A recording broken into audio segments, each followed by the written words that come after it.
Good morning class. हमने अपने पिछले वीडियो में बात किया था पोटेंशियल ग्रेडियंट के बारे में और उसके बाद हम लोगों ने इलेक्ट्रिक फील्ड इंटेंसिटी और पोटेंशियल ग्रेडियंट के बीच रिलेशनशिप निकाला। वहाँ से हमें इलेक्ट्रिक फील्ड के बारे में एक नई यूनिट मिली और वह यूनिट है क्या, वोल्ट पर मीटर, जो जनरली यूज भी होगी। आज हम लोग इस चैप्टर का एक स्पेसिफिक पार्ट लेके चल रहे हैं, स्टार्ट कर रहे हैं, और ये पार्ट है हमारा गॉस थ्योरम। गॉस थ्योरम को समझने के लिए पहले हम इसमें कुछ जो पॉइंट्स हैं उसको समझ लेते हैं। और उसमें जो मेरा पहला पॉइंट है वो पॉइंट है आपका एरियल वेक्टर। एरियल वेक्टर ये है कि आपका कोई पृष्ठ है, कोई सरफेस है, तो सरफेस से नॉर्मल जो वेक्टर आ रहा है वही वेक्टर इस सरफेस का क्या कहलाएगा, एरियल वेक्टर कहलाएगा। ठीक है, क्या बोले कि किसी पृष्ठ के अभिलंबवत प्रदर्शित सदिश उस पृष्ठ का क्षेत्रफल सदिश कहलाता है। क्या कहा इन्होंने कि the normal vector through a surface, you can say a vector passes normally through a surface represents its aerial vector। इसको हम S से या A से रिप्रेजेंट करते हैं। मैंने यहाँ पे लिया कि भाई ये छोटा सा पोर्शन है, ये पोर्शन, और ये इस पोर्शन का ये पोर्शन मैंने ले लिया, इसका एरिया A या मैंने ले लिया क्या है, S है। अब इस कंडीशन में और एन कैप इसका क्या है, ये लिखा जाए तो जो मैंने यहाँ पे डैश लाइन से रिप्रेजेंट किया वो रियल में ऐसे है, यही है आपका, ये बाहर की तरफ है, लेकिन यहाँ पे 2D है, 2D पे 3D में रिप्रेजेंट करना है, तो मैंने इसको इस तरह से रिप्रेजेंट कर दिया है। तो मैंने कंसिडर कर लिया कि इसका जो यूनिट वेक्टर है वो क्या है, एन कैप है। तो इस कंडीशन में जो वेक्टर ए होगा वो क्या हो जाएगा भाई, मैग्नीट्यूड इंटू डायरेक्शन, या हम वेक्टर एस लिखेंगे तो क्या हो जाएगा, एस इंटू डायरेक्शन। क्लियर? हाँ, कहना क्या है कि भाई ऐसा सदिश जो किसी पृष्ठ के क्या हो, अभिलंबवत गुजरे, वही उस पृष्ठ से संबद्ध क्या कहलाएगा, क्षेत्रफल सदिश कहलाएगा, एरियल वेक्टर कहलाएगा। अब हमारा जो दूसरा पॉइंट है वो है हमारा इसमें इलेक्ट्रिक फ्लक्स, क्योंकि मैं पहले जो जो चीज़ें यहाँ पे यूटिलाइज्ड होंगी उन सब चीज़ों को पहले क्लियरफाई कर दे रहा हूँ, जिससे आपको कोई प्रॉब्लम ना हो और आप इजी वे में सब समझते चले जाएं। तो इसमें जो दूसरा पॉइंट हमारा है वो है इलेक्ट्रिक फ्लक्स, वैद्युत फ्लक्स है, उसके बारे में हमें समझना है। वैद्युत फ्लक्स में इन्होंने कहा कि आपका कोई सरफेस है, तो उस सरफेस के नॉर्मली जितनी इलेक्ट्रिक फील्ड लाइंस उससे पास आउट होंगी वही उस सरफेस से रिलेटेड इलेक्ट्रिक फ्लक्स कहलाएंगी। उन्होंने कहा क्या कि किसी बंद पृष्ठ के अभिलंबवत गुजरने वाली संपूर्ण वैद्युत बल रेखाओं की संख्या उस पृष्ठ से संबद्ध वैद्युत फ्लक्स कहलाती है। That means the number of field lines which passes normally through a surface, or you can say bounded surface, is called the related electric flux of that surface। कि उस पृष्ठ से संबद्ध क्या कहलाएंगी, वैद्युत फ्लक्स कहलाएंगी, इलेक्ट्रिक फ्लक्स कहलाएंगी। जैसे मैं इसको रिप्रेजेंट करना चाहूँ तो मैं इसको इस तरह से रिप्रेजेंट कर सकता हूँ। यदि आपका व्हाइट बोर्ड है और इस वाइट बोर्ड पे मैं क्या करूं, ऐसे रिप्रेजेंटेशन करूं, ठीक इस तरह से। तो ये जो आपकी जो यहाँ पे स्केच है, ये स्केच क्या रिप्रेजेंट कर रहा है, क्योंकि इसके क्या है, नॉर्मल है। यदि ये इसके नॉर्मल है तो इस कंडीशन में क्या रिप्रेजेंट कर रहा है, इस सरफेस से रिलेटेड इलेक्ट्रिक फ्लक्स को रिप्रेजेंट कर रहा है। ठीक है, ये इन्होंने कहा कि कि भाई जो नम फील्ड लाइंस हैं, यदि स्केच आपका इलेक्ट्रिक फील्ड लाइंस को रिप्रेजेंट कर रहा हो तो इस कंडीशन में कि इस सरफेस से क्या हो रही है, नॉर्मली पास आउट हो रही हैं, तो इस कंडीशन में जो पूरा का पूरा जितनी भी पास आउट होंगी वही इस व्हाइट बोर्ड का क्या कहलाएंगी, इलेक्ट्रिक फ्लक्स कहलाएंगी। ठीक है, चलो भाई ये तो कंडीशन हो गई। अब मैं यहाँ पे कंसीडर कर रहा हूँ एक सरफेस, और उस सरफेस से फिर वेरीफाई करते हैं इसका एक अच्छा सा फॉर्मूला, उसको फाइंड आउट भी कर लेते हैं।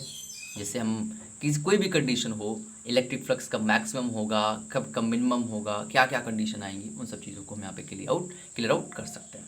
तो चलिए स्टार्ट करते हैं। मैंने कंसीडर किया कि एक कोई बाउंडेड सरफेस है इस टाइप का, ठीक है।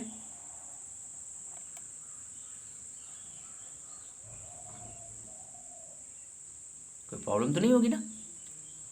अब इस सरफेस के एक स्पेसिफिक पोर्शन को मैं ले रहा हूँ, एक छोटा सा पोर्शन ले रहा हूँ। इस सरफेस का मैंने ले लिया ये छोटा सा पार्ट, ये वाला, ठीक है। ये मैंने एक छोटा सा पार्ट लिया हुआ है,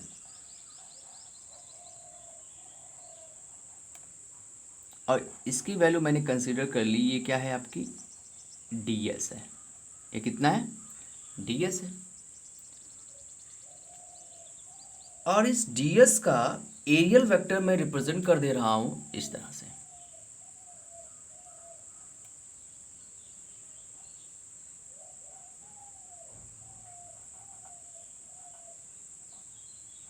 इसका मतलब ये नॉर्मल है, तो इसका मतलब ये आपका हो गया ds वेक्टर फॉर्म में, ठीक है। अब इस छोटे से सरफेस से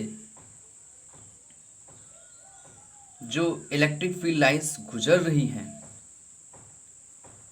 उनको मैं रिप्रेजेंट कर दे रहा हूं कि ऐसे ये ds रियल में देखा जाए तो आपका ds इस तरह से है, ये ds आपका ऐसे है, इस पे ऐसे नॉर्मल है। अब मैंने इसको यहाँ पे रिप्रेजेंट किया हुआ है। अब यहाँ पे इलेक्ट्रिक फील्ड लाइंस कुछ इस तरह से जा रही हैं, ये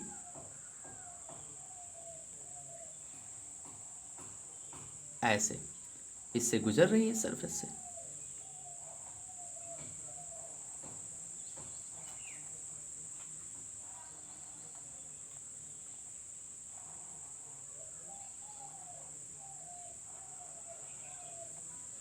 ऐसे लाइंस गुजर रही हैं, इस स्पेसिफिक पार्ट से गुजर रही हैं। एक छोटे से पार्ट को मैंने लिया हुआ है ds से, इस तरह से ये निकल रही हैं, ठीक है।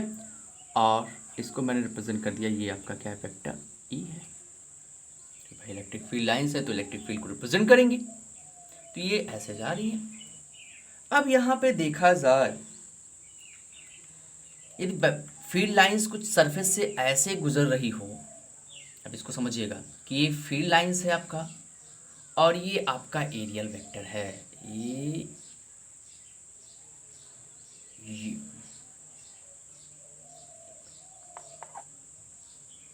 ऐसे मान लेते हैं, इस तरह से ऐसे जा रही है। तो अब देखिए यहाँ पे कुछ एंगल बन रहा है ना, एरियल वेक्टर और आपके इलेक्ट्रिक फील्ड लाइंस के बीच। वो मैंने कंसीडर कर लिया कि यहाँ पे जो एंगल बन रहा है, ये जो एंगल बन रहा है, जो यहाँ पे एंगल बन रहा होगा या कहीं पर भी एंगल, क्योंकि सब पैरेलल हैं तो सेम एंगल का ही क्रिएशन हो रहा है, तो मैंने कंसीडर कर लिया ये एंगल कितना है, थीटा है। अब भाई हम देख रहे हैं कि इलेक्ट्रिक फील्ड लाइंस का क्या, अब इलेक्ट्रिक फ्लक्स आप कहते हो कि भाई जो इस फील्ड के क्या होगा, नॉर्मल होगा, वही इसका इलेक्ट्रिक फ्लक्स कहलाएगा। यहां पे तो ये कंडीशन नहीं दिखाई पड़ रही है, अब क्या करें। अब हम लोग जानते हैं वही कंडीशन हमने वेक्टर्स में पढ़ा हुआ है, पहले से जानते हैं वेक्टर में कि ये आपका वाई एक्सिस है, ये आपका एक्स एक्सिस है, और इसके अलॉन्ग कोई वेक्टर ऐसे हो, वेक्टर ए है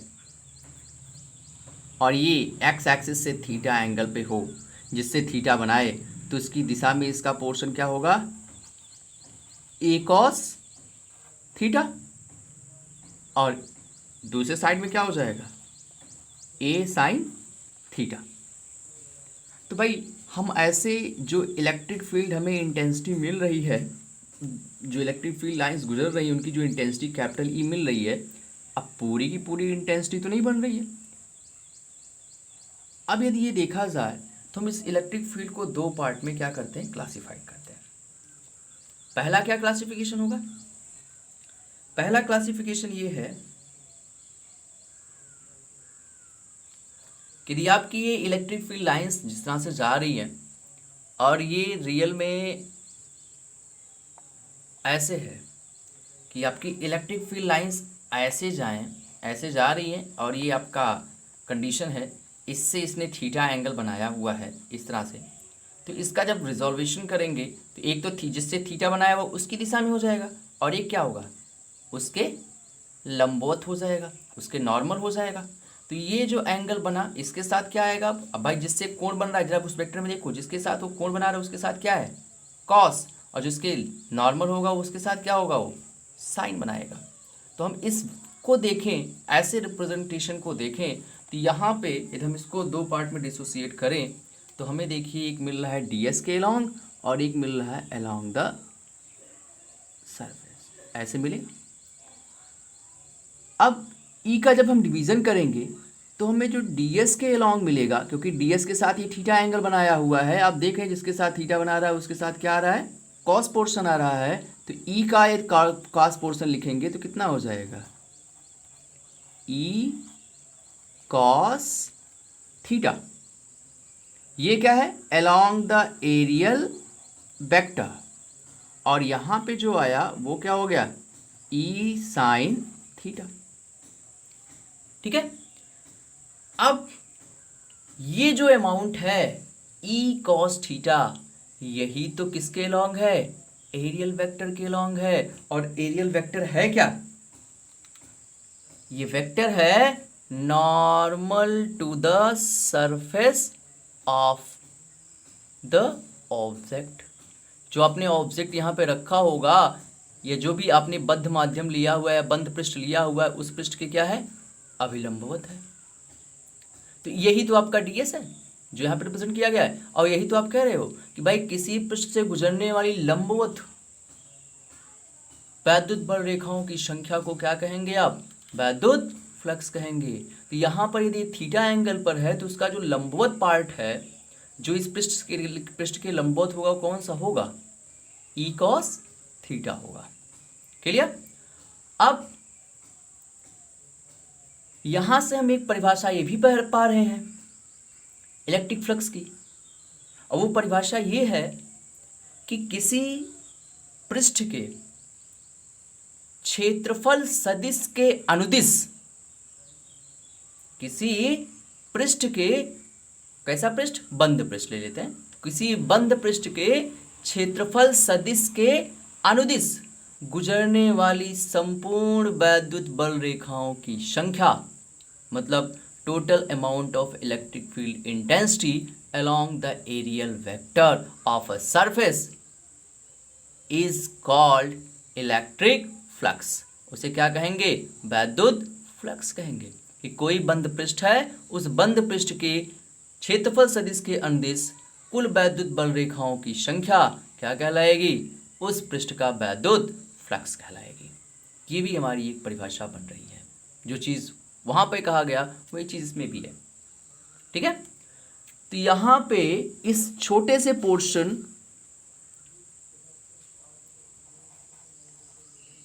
डीएस भाग से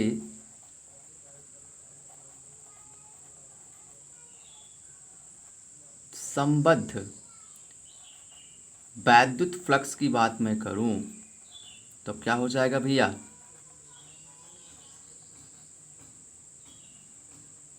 मैंने कंसिडर कर लिया वैद्युत फ्लक्स को हम रिप्रेजेंट करते हैं फाई ई से। ठीक है, तो यहाँ पे एक छोटा सा पोर्शन है तो मैंने ले लिया डी, एक छोटा सा पोर्शन ले लिया d phi E is equals to किसके भैया, अब जो हमें मिल रहा है नॉर्मल कितना है इसका, ई कॉस थीटा इंटू किसके, डी एस के, यही ना, या इसको हम चाहें तो ऐसे भी लिख सकते हैं,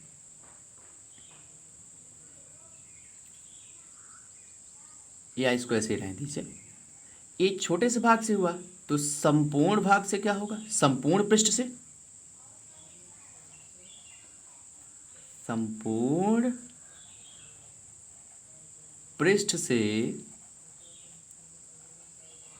संबद्ध वैद्युत फ्लक्स की यदि बात की जाए तो क्या हो जाएगा भैया, संपूर्ण पृष्ठ से संबद्ध वैद्युत फ्लक्स की यदि बात की जाए तो यहाँ पे हो जाएगा phi E is equals to integration E cos theta into d s के, ठीक है। यहाँ पे एक बाउंडेड रीजन है तो मैं यहाँ पे ऐसे प्रेजेंट कर दे रहा हूँ कि ये बाउंडेड सरफेस का इंटीग्रेशन आपको करना है, एक डिफरेंट इंटरवल का ही आपको इंटीग्रेशन करना है, ठीक है। रीजन इसका बाउंडेड है। अब यहाँ से हमें देखा जाए तो फार्मूला मिल रहा है, इसको यदि हम फार्मूले के फॉर्म में राइट करें तो हमें मिल जाएगा क्या, phi E is equals to integration E d s cos theta. इसी को हम वेक्टर फॉर्म में रिप्रेजेंट करें तो हमें मिलेगा phi E is equals to integration vector E dot d s के,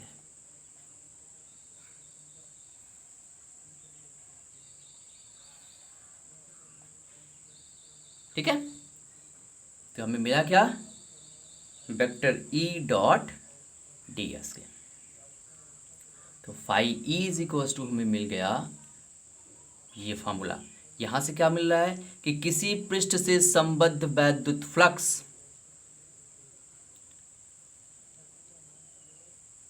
उस पृष्ठ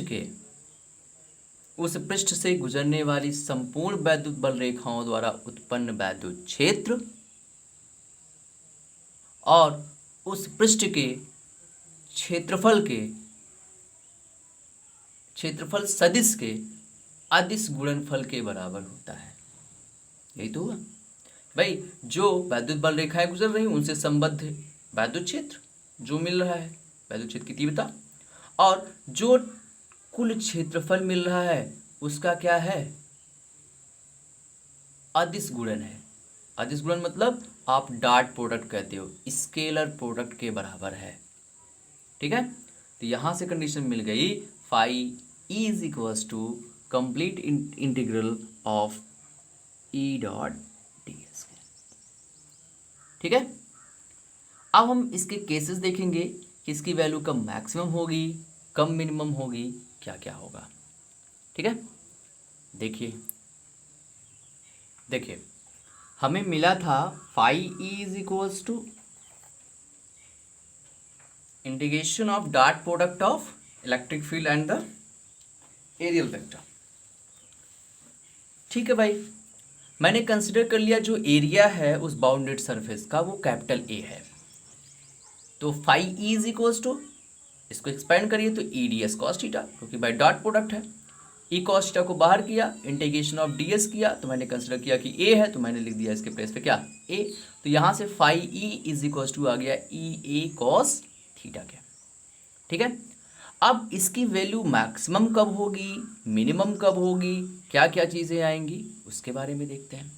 या इसको हम ऐसे भी राइट कर सकते हैं, इसको हम यदि वेक्टर फॉर्म में राइट करें तो phi E is equals to क्या हो जाएगा भाई, ई डॉट, ए भी तो लिख सकते हैं, ऐसा भी हो सकता है। ए क्या हो गया इसका, एरियल वेक्टर हो गया उस पूरे सरफेस का। डीएस क्या था, उस स्मॉल पोर्शन का था, और जो मैंने पूरा लिया हुआ है उस पूरे सरफेस का ले लिया तो कितना हो गया, ए हो गया। अब इसी पे देखना है कि आपका इलेक्ट्रिक फ्लक्स मैक्सिमम कब होगा, मिनिमम कब होगा, क्या क्या चीज़ें होंगी। ठीक है, चलिए इसमें हम पहला उठाते हैं आपका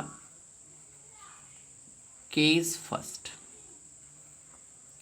केस फर्स्ट क्या है आपका, हमें मिला हुआ है phi E is equal to E A cos theta. हमें पता है कि कॉस की मैक्सिमम वैल्यू कितनी होती है 1, और मिनिमम वैल्यू क्या होती है -1। यदि ऐसा कंडीशन लिया जाए तो कॉस थीटा की वैल्यू जब 1 रखेंगे तो यहाँ पे फाई ई क्या आ जाएगा, मैक्सिमम ना। तो यहाँ पे मैंने पहला केस लिया, केस फर्स्ट क्या है आपका, when cos theta is equals to 1 implies that theta is equals to क्या भैया, cos थीटा की वैल्यू हमें 1 रखनी है, तो यहाँ पे हम 1 रखें, थीटा की वैल्यू हमें यहाँ से मिलेगी। 1 की वैल्यू कब मिलती है हमें, 0 डिग्री पे, है ना। तो थीटा की वैल्यू क्या होगी 0 डिग्री। इसका मतलब क्या हुआ, इसका मतलब हुआ कि वैद्युत बल रेखाएं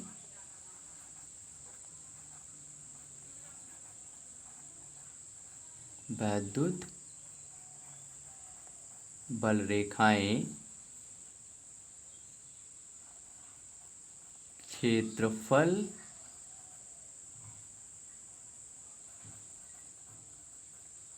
सदिश के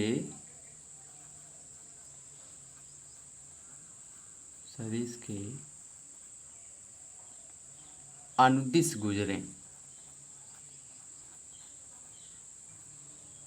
वैद्युत बल रेखाएं क्या हों, क्षेत्रफल सदिश के अनुदिश गुजरें, तब होगा क्षेत्रफल सदिश के अनुदिश गुजरें, या यहीं पे आप कह सकते हैं पृष्ठ के अभिलंबवत हों, पृष्ठ के अभिलंबवत जाएं। पृष्ठ के नॉर्मल रहेंगी तब भी वही बात है, या दूसरा कंडीशन क्षेत्रफल सदिश के अनुदिश गुजरे, तभी तो भाई ये कंडीशन होगी, तभी उनके बीच का एंगल क्या होगा 0 डिग्री होगा। और जब 0 होगा तो cos 0 की वैल्यू कितनी हो जाएगी 1, और उस कंडीशन में आपको मिलेगा क्या, फाई ई, क्या मिलेगा भाई, मैक्सिमम मिलेगा, कितना, e इंटू ए, कॉस 0 की वैल्यू 1, तो यहाँ से आपको मिल जाएगा e इंटू ए के, कि जब वैद्युत बल रेखाएं पृष्ठ के अभिलंबवत गुजरें, या आप कह सकते हैं क्षेत्रफल सदिश के अनुदिश हों, तो उस दशा में वैद्युत फ्लक्स का मान क्या होगा, अधिकतम होगा। ठीक, दूसरा है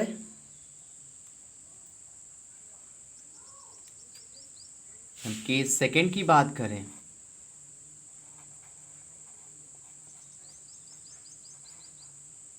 तो सेकंड केस आपका देखा जाए तो है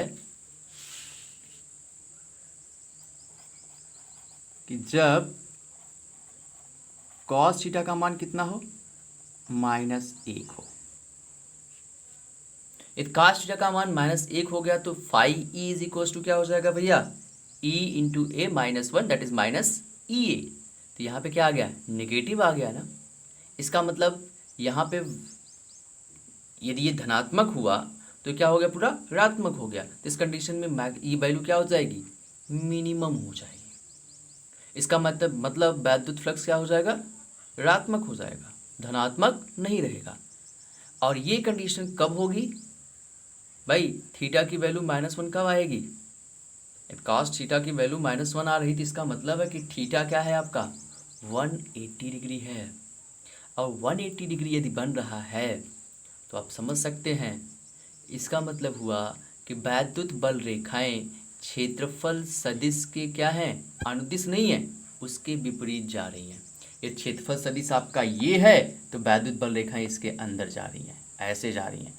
ये वैद्युत बल रेखाएं हैं, ये आपका क्षेत्रफल सदिश है।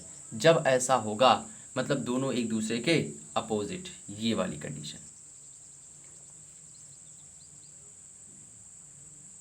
ये ऐसे जाएं, ऐसे जाएं, जब ऐसी कंडीशन हो जाए। ऐसी कंडीशन का मतलब यदि ये तुम्हारा क्षेत्रफल सदिश है तो ये वैद्युत बल रेखाएं हैं, तो इनके बीच का कोण कितना होगा भाई, 90 डिग्री। दोनों एक दूसरे क्या है, अपोजिट हैं। जब ऐसी कंडीशन बन जाएगी तो आप कहोगे कि यहाँ पे भाई क्षेत्रफल सदिश क्या हो जाएगा, नेगेटिव हो जाएगा, या मिनिमम वैल्यू आपको मिलेगी। ठीक है, तो यहाँ पे कॉस थीटा की वैल्यू निगेटिव आ रही है, तो ये कब होगा, जब यहाँ पे कंडीशन क्या आ गई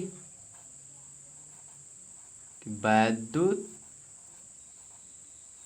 बल रेखाएं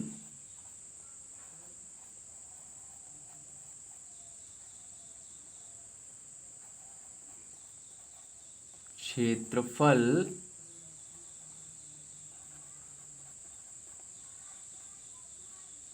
सदिश के विपरीत गुजरें।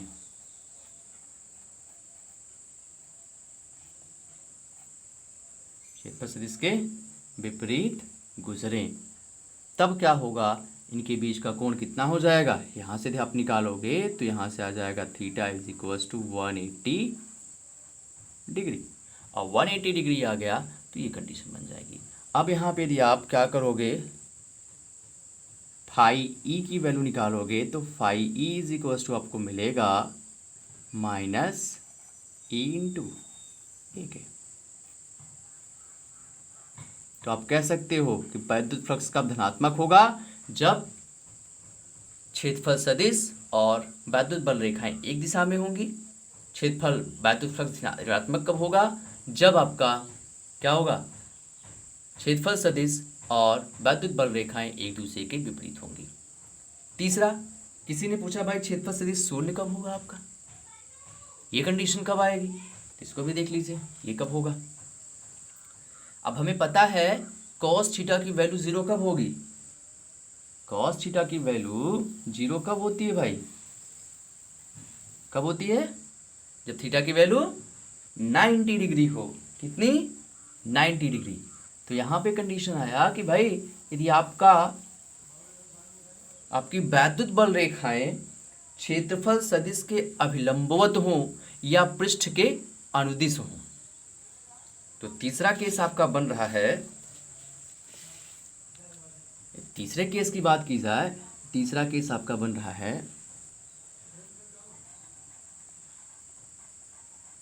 थर्ड केस की बात करें तो आपका केस थर्ड बन रहा है,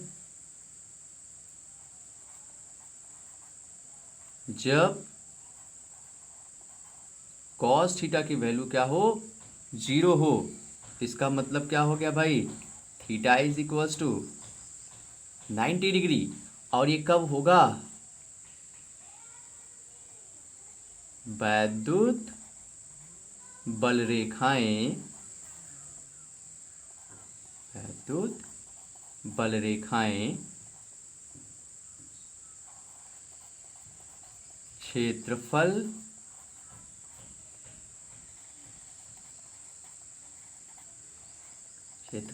सदिश के इसके अभिलंबवत हो, क्या हो, अभिलंबवत हो।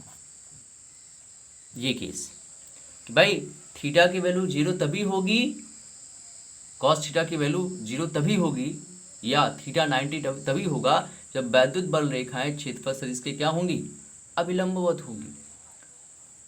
या आप ये कह सकते हैं, दूसरी कंडीशन आप लिख सकते हो कि वैद्युत बल रेखाएं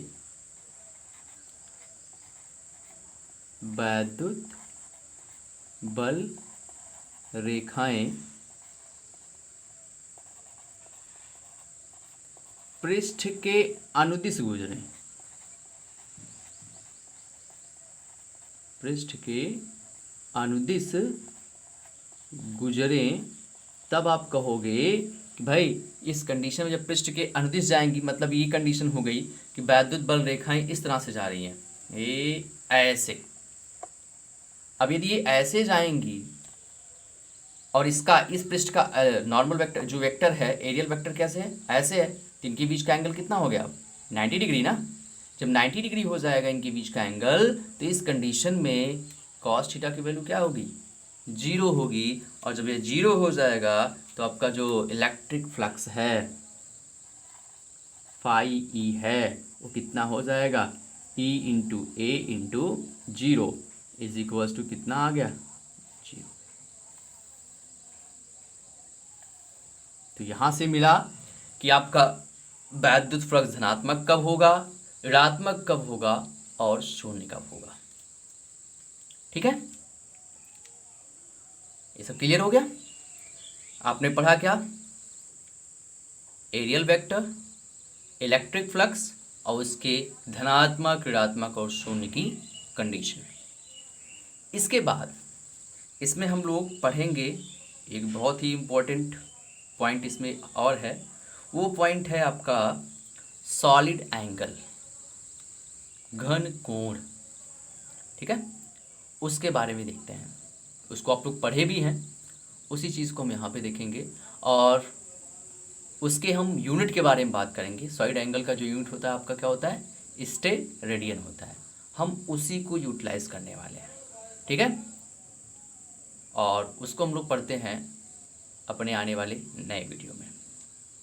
आप यहाँ तक तैयार करिए, फिर अगले वीडियो में बात करते हैं आपके सॉलिड एंगल के बारे में, फिर वहीं से आपका गॉस थ्योरम स्टार्ट होगा। ठीक है, थैंक यू।